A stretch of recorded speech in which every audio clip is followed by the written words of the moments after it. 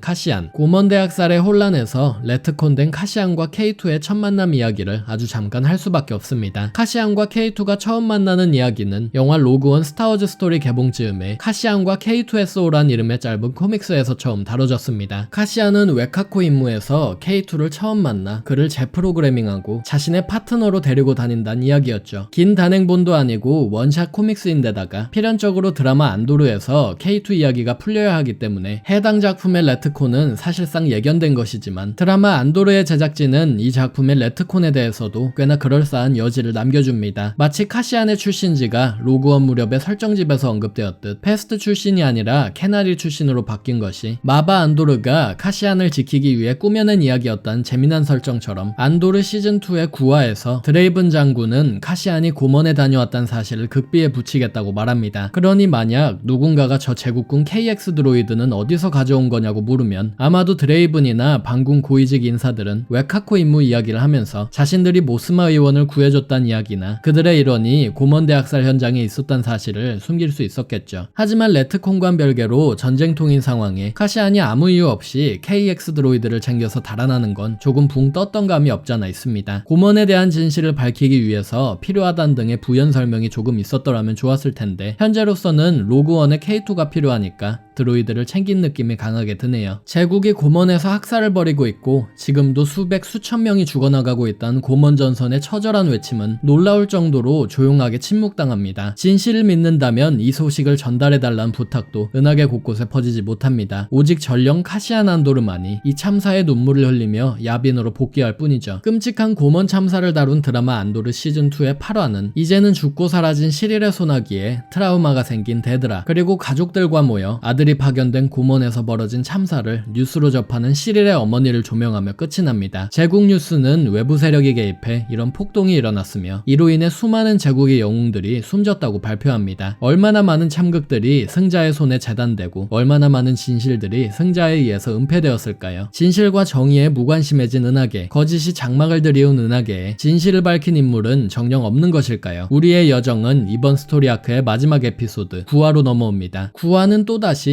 2025년의 한국인들에게 너무 익숙한 장면으로 시작합니다. 은하의회 본회의장에 나타난 스톰트루퍼들이 불체포 특권이 있는 고먼 행성에 다시 오란 대사를 영장이나 기소도 없이 무력으로 불법 체포하고 있었던 것이었죠. 오란 대사는 스톰트루퍼들에게 연행되어 가면서 고먼이 짓밟혔는데 당신들은 왜 가만히 있느냐, 오늘의 고먼을 기억하라, 오늘의 우리가 내일의 당신이 될 것이라며 소리치고 사라집니다. 이 장면을 바라보는 이가 다름 아닌 얼데란 행성의 베일오르가나라는 사실이 다가올 미래를 착잡하게 만듭니다. 이쯤에서 당연히 베일오르가나 역 배우의 리캐스팅 이야기도 해야만 합니다. 안도르 시즌2에서는 그동안 영화 클론의 습격 때부터 꾸준히 베일오르가나 역할을 맡아온 배우 지미 스미츠가 아니라 배우 벤저민 브렛이 베일오르가나 역할을 맡게 되었습니다. 작품이나 프랜차이즈에 대한 문제가 있어서는 아니고 현재 쇼타임 오리지널 시리즈인 덱스터 시리즈에 참여 중인 지미 스미츠가 너무 바빠서 스케줄을 맞출 수 없어서라고 하는데요. 처음에는 지미 스미츠 정도로 꾸준하게 스타워즈에 참여해온 배우를 작중에서 그가 가장 빛나던 시기 중 하나에 출연시키지 못했다는 점에서 크게 실망했지만 지미 스미츠를 대신해 베일 역을 맡은 배우 벤저민 브렛의 명연기를 보면서 정말 감탄을 금치 못했습니다. 아무래도 오랜 시간 봐온 익숙한 배우가 바뀌면 일단은 반발감이 있을 수밖에 없는데 그걸 연기력으로 커버했다는 점이 너무 멋있는데요. 스타워즈가 더 이상 딥페이크나 CG에 레거시 캐릭터들을 의존하지 말고 이렇게 뛰어난 연기력을 지닌 배우와 훌륭한 디렉팅으로 점차 노선을 바꿔나가고 있는 듯해서 마음에 들었습니다. 다시 작품 이야기로 돌아와 고먼 행성에 벌어진 일과 눈앞에서 잡혀간 오란 대사를 보고 분노한 몬모스마는 의회에서 고먼 사태에 대한 연설을 준비하기로 하고 코러산트에 조금 더 남아서 시간을 벌기로 한 베일은 모스마의 탈출을 도와주겠다며 뒤를 봐주겠다고 합니다. 모스마는 이 일을 묵과하는 것이냐며 베일에게 화를 내지만 베일은 그런 게 아니라 야빈과 반란군에게 조금이라도 시간을 더 벌어주기 위해서라고 답하죠. 베일의 말대로 야빈 반란군은 아직 제국에 대항해서 싸울 여력이 없습니다. 이제서야 사람 사는 문명을 구축해냈고 이제서야 규율이 잡히기 시작했죠. 현장에서 반란군을 보호할 몬모스마 같은 사람이 필요한 것처럼 의회에서 제국의 시간을 교묘하게 끌며 시간을 벌어다줄 베일 같은 사람도 필요합니다. 모스마가 제국에 대항하는 연설을 말하기로 한 이상 연설을 끝냄과 동시에 코러산트를 탈출할 수단도 필요해졌습니다. 데드라 저격에 실패한 카시안에게 루서는 진짜 마지막 임무인 모스마 의원 탈출 작전을 맡깁니다. 이제 막 고먼에서 탈출해 지친 카시안은 이제 내가 내 결정을 내릴 것이라며 이번을 마지막으로 루선의 하수인을 그만두겠다 말하지만 클레아는 지금 모두가 그러기 위해서 싸우고 있는 게 아니냐며 다시 한번 왜 혁명이 진행 중인 것인지 상기시켜줍니다. 카시안이 탈출시켜야 하는 모스마 의원의 사무실에서는 보안국의 도청 장치가 발견됩니다. 모스마는 장치를 바로 박살내버리는데요. 오밤중에 갑자기 잘 작동 중이던 장치가 파괴되자 보안국에서는 라그렛 감독관이 직접 의회 현장을 지휘하러 나타납니다. 도청 장치를 발견한 모스마가 잠시 사무실을 나선 사이 귀신같이 어디서 루선이 나타나 모스마를 붙잡습니다. 그림자에서 활동하는 루선의 검은 옷과 대중의 스포트라이트를 가장 많이 받는 의원인 모스마의 하얀 옷이 대비되는 장면이었는데요. 내가 나온 건 어떻게 알고 왔냐는 물음에 모스마의 비서관인 어스킨이 자신의 부하라 답하는 루선, 가장 신뢰했던 사람도 누군가의 첩자라는 사실을 알게 된 모스마는 크게 동요합니다. 뒤이어 루선은 베일오르가나의 탈출팀에 마저도 제국 측 첩자가 숨어있다고 말하는데요. 그러니 자신이 믿고 맡길 사람을 보낼 것이고 그와 접선하기 위한 암구호, 친구야 여기저기 많초라는 말을 꼭 기억하라고 덧붙입니다. 루선과 헤어진 모스마가 어스킨에게 언제부터 루선의 밑에서 일을 했느냐 묻자 어스킨은 결혼식 직후라고 답했습니다. 테이콜마가 영문모를 스피더 사고로 사망한 시기, 루선이 모스마에게 보호가 필요하다고 말한 그 순간이었죠. 어스킨은 모스마에 대한 충성심에 그랬다고 답했지만 그녀에게는 이제 믿을 사람이 단 한 명도 남지 않았습니다. 지금은 죽고 없는 소꿉친구 테이콜마로 시작해서 본인 의지와는 상관없었지만 탈출팀이 잠식된 베일오르가나에 이제는 믿고 의지한 비서관까지 전부 의심해야만 합니다. 모스마는 그 즉시 어스킨을 해고하죠. 의회 앞에서는 카시안과 루선, 클레아가 모스마 탈출 작전을 구상합니다. 언제 야빈으로 뜰 거냐 묻는 카시안에게 아직 뒤처리할 것들이 남았다는 루선, 그의 말대로 루선에게는 가장 골칫거리인 제국 보안국의 영 감독관 같은 마지막 흔적들이 남아있는 상황입니다. 잡히면 죽는다고 걱정하는 카시안 앞에서 루선은 무서울 정도로 평정심을 갖고 이 모든 게 운명이라며 죽으면 죽는 거지 싶은 말투로 지난번 포스 치유사가 말했던 것과 비슷한 말을 카시안에게 해줍니다. 알다니, 나키나, 페릭스, 사이에나, 미나라우, 고먼 등등 내 운명은 내가 만든다는 카시안은 루선이 그를 꼭 필요로 할 때마다 루선 앞에 나타났습니다. 이게 운명이 아니라면 뭐가 운명일까요? 루선 또한 이 기막힌 우연이 궁금하다고 말합니다. 의회 안에서는 긴장감이 감돕니다. 베일 오르가나의 탈출팀이 의회에 들어가고 혹시 모를 불상사를 대비하기 위해서 어스킨, 기자로 위장한 카시안도 모두 건물 안으로 들어갑니다. 카시안 안도르가 영화 로그원 스타워즈 스토리에 등장한다는 사실도, 모스마가 궁극적으로 코러산트를 탈출한다는 사실도 아는데도 모스마의 탈출 시퀀스는 굉장히 숨막힙니다. 결과를 아는 사건의 과정을 이렇게까지 긴장감 있게 촬영했다는 점에서 이번 에피소드는 그야말로 극찬을 받아도 아깝지 않았습니다. 카시안과 어스킨이 접선한 사이 본회의장에서는 고먼 참사에 관한 이야기가 마침내 시작됩니다. 물론 고먼인들이 당한 치욕은 전혀 언급되지 않고 고먼에서 죽은 제국군 이야기만 계속해서 회의장을 메아리칩니다. 여담이지만 의회를 지키는 경비 인력이 수만 년 역사를 지닌 중무장 의회경비대에서 그냥 푸른 제복을 입은 제국 경비원들로 바뀐 것도 재밌는 디테일이었습니다. 제국은 공화국과 민주주의의 유산을 단 한 톨도 남겨놓지 않았습니다. 마침내 제국 부역자들의 연설이 끝나고 노련한 베일 오르가나가 의회 법안의 허점을 들춰내며 자신의 발언권을 넘기고 넘겨 몬 모스마에게 마이크를 전달합니다. 이번 화의 의회 시퀀스는 반란의 전선이 과연 어디부터 어디까지인지를 다시 생각해보게 만드는 장면이었습니다. 보통 반란군의 전선이라고 함은 제국군 스톰트루퍼와 피 튀기며 맞붙는 수많은 전투와 교전을 떠올리지만 마치 클론 전쟁기에 파드메 아미달라가 그러했던 것처럼 말 한마디가 일개 함대보다 더 강한 위력을 선보일 때도 많습니다. 그게 제국이 의회를 계속해서 큰 공을 들여서 틀어막으려는 이유이고 데스스타가 완성되자마자 가장 먼저 의회를 해산시킨 이유일 텐입니다. 라그렉 감독관이 의회 본회의장 영상을 차단하라고 지시했음에도 의회 방송은 모스마가 발언을 시작한 후에도 끊기지 않습니다. 왜냐하면 의회에도 모스마를 돕는 영웅들이 있었고 이런 작지만 용기 있는 행동들이 모여 제국의 거짓을 만천하에 드러내려고 하고 있었습니다. 모스마가 의회에서 한 짧고 미사여구 하나 없는 연설은 상황이 긴박한지라 지난 1시즌의 다른 모놀로그들에 비해서는 짧고 임팩트가 적었지만 지금까지 안도르 시리즈가 빌드업한 모든 스토리가 그녀의 입에서 폭발하듯 터져나왔다는 점에서 사실상 시리즈의 대미를 장식한 이번 에피소드에 정말 잘 어울렸습니다. 은하의회는 소수의 의원을 제외하면 이런 모스마의 경고를 결국 무시합니다. 그리고 펠퍼틴이라는 괴물에 서서히 집어삼켜져 결국 야빈 전투 원년에 의회 자체가 해산되죠. 하지만 모스마의 귀를 기울이고 실존적인 위험에도 처해본 바 있는 야빈의 반란군은 다행히 밤이 되어서 괴물이 그들을 집어삼키기 전에 아슬아슬하게 연맹체를 만들고 제국에 대항할 수 있었습니다. 다른 영상에서 더 자세히 언급하겠지만 모스마의 이번 연설은 우리가 스타워즈 반란군 시리즈에서 본 것과 같아야 하지만 다릅니다. K2 설정처럼 제국이 모스마의 연설을 조작해서 홀로넷 뉴스에 뿌렸다고 이해해도 되긴 하지만 반란군 시리즈 속 모스마의 연설이 10년 전에 방영한 디즈니 채널 쇼의 대사라는 한계를 감안해보면 어쩔 수 없는 레트콘이 아니었나 싶습니다. 반란군 시리즈에서는 모스마가 제국에 대항하는 연설을 했다는 정보만이 스쳐 지나가듯 중요했고 이번 안도르에서는 그 연설 자체가 중요했으니 말이죠. 모스마는 연설을 끝마치자마자 카시안과 함께 도주합니다. 카시안이 아무리 암구호를 대도 모스마의 사촌인 벨의 이름을 말해보아도 모스마는 쉽게 그를 믿지 못하는데요. 때마침 회의장을 나서려는 그들 앞에 나타난 보안국 첩자, 반란군 첩자라고 소리쳐 그녀의 정신을 판 어스킨, 그 순간을 놓치지 않은 카시안의 재빠른 총구가 모스마를 구해줍니다. 카시안도 카시안이지만 반란군 시리즈의 배경 캐릭터로 등장한 어스킨의 캐릭터가 굉장히 돋보인 에피소드였네요. 빠른 판단력과 뛰어난 충성심으로 뭉친 그가 과연 연맹군 내에서는 어떤 활약을 했을지 궁금합니다. 스톰트루퍼 부대와 의회 경비대가 모스마를 뒤쫓고 모스마에게 자신의 외투를 둘러준 카시안은 반군에 합류한 걸 환영한다며 발걸음을 서두릅니다. 그새를 못 참고 멍청하게 단독 행동을 했다가 카시안의 총에 맞고 죽은 모스마의 운전사이자 보안국 끈앞풀인 클로리스 덕분에 두 사람은 제국군의 추적을 따돌리고 코러산트의 안전가옥으로 탈출할 수 있었습니다. 그리고 라그렛에게는 제국의 눈 율라렌 대령의 연락이 떨어지죠. 그가 어떤 말을 했는진 몰라도 아마 반란군 시리즈에서 제국이 스론 대제도까지 동원해서 모스마 체포작전을 진행한 것을 보면 스론과 친분이 있는 율라렌이 보안국 전체에, 더 나아가 제국군 전체에 모스마 체포지령을 내린 내린 것 같습니다. 안전가옥에는 어스킨과 클레아 그리고 고먼에서 살아 돌아온 윌몬과 애인 드리나가 숨어 있었습니다. 카시아는 잠시 숨을 돌리자 하지만 어스킨과 클레아는 야빈의 반란군이 다른 우주선으로 모스마를 호위하면서 새로운 연설을 필요로 하니 여기서 헤어져야 한다고 말합니다. 야빈 반군이 이야기를 다시 쓰고 싶어 한다며 말이죠. 이후 드레이븐 장군이 황금 편대의 와이윙들이 모스마를 야빈으로 호위할 것이라 말하기까지 하면서 이번 에피소드는 반란군 시리즈 시즌3의 제18화 비밀 화물 에피소드와 이야기를 잘 이어붙입니다. 8년 전에 방영한 에피소드를 다시 재생해보면 정말 소름 돋을 정도로 스토리가 잘 이어져서 신기했는데요. 이 이야기 역시 다른 영상에서 마저 해보겠습니다. 작품 간의 연결성과는 별개로 드디어 모스마의 이야기가 카시안의 이야기와 합쳐져서 참 마음에 들었습니다. 은혜를 어떻게 갚아야 할지 모르겠다는 연맹군의 우두머리로 활약할 사람과 이겨서 갚아달라는 가장 밑바닥에서 힘들게 굴러온 군인의 이야기가 하나로 합쳐지니 이제 진짜로 반란군의 이야기가 시작되는구나 싶었습니다. 야빈에서는 시릴칸이 쓰던 권총을 카시안에게 넘겨받은 멜쉬가 합류하고 카시안이 주워온 KX 드로이드가 K2SO의 자아를 갖지만 임무를 마치고 간만에 단잠을 잔 카시안에게는 마지막 시련이 남아있었습니다. 당분간 모든 임무를 그만두고 반란군 활동을 쉬려는 지친 카시안의 곁을 빅스가 떠난 것이었죠. 빅스는 자신이 남아있으면 카시안이 대의를 좇지 않을 것임을 알고 그의 곁을 떠난 것이었습니다. 이제 어엿한 반란군의 일원이 된 빅스가 카시안을 위해서 스스로 그의 곁을 떠난다는 플롯은 다소 아쉬웠습니다. 이제 빅스도 임무를 수행하며 새로운 역할에 맞게 싸우는 모습을 보여줄 때가 되었는데 벌써 떠난다니. 하지만 아쉬운 마음 한편으로는 그래도 카시안 안도르 대위를 기억하는 몇 안 되는 사람으로 여생을 살며 2년 후 스카리프의 해변에서 쓰러질 그를 기억해줄 사람이 우주 어딘가에 있으리라 생각하니 한편으로는 안심되기도 했습니다. 고먼의 참사, 숨가쁜 모스마의 탈출 작전, 빅스와 카시안의 가슴 아픈 생이별까지 보고 반쯤 넋이 나간 시청자들에게 하는 말이기라도 하듯 이번 에피소드는 놀랐다면 미안하다는 K2의 빈정거리는 말로 끝이 납니다. 사실상 드라마 안도르의 이야기는 이제 끝이 났고 이제 로드 투 로그원 스타워즈 스토리, 즉 로그원 스타워즈 스토리의 프롤로그 이야기가 펼쳐질 텐데요. 숨가쁘게 달려온 한 달이 이렇게 벌써 마무리되어 버렸습니다. 개인적으로는 코러산트에 남은 반군의 그림자 루선 레일과 제국보안국의 요원인 데드라 미로의 최후의 결투가 정말 기대되는데요. 안도르의 마지막 이야기인 야빈 전투 1년 전의 이야기는 우리에게 어떤 볼거리를 선사해줄까요? 영화 로그원 스타워즈 스토리와는 어떤 접점들을 보여주며 우리의 가슴을 벅벅 찢어놓을까요? 너무나도 잘 만들어서 다시 보고 싶지만 다시 보려니 재생 버튼을 섣불리 누를 자신이 없어지는 스토리 아크였습니다. 여러분은 정말 미쳤다고 밖에 할 말이 없는 이번 에피소드를 어떻게 감상하셨는지 댓글로 알려주시면 감사하겠습니다. 오늘의 영상은 여기까지입니다. 채널 구독하기와 영상 좋아요, 후원은 채널 유지에 큰 도움이 됩니다.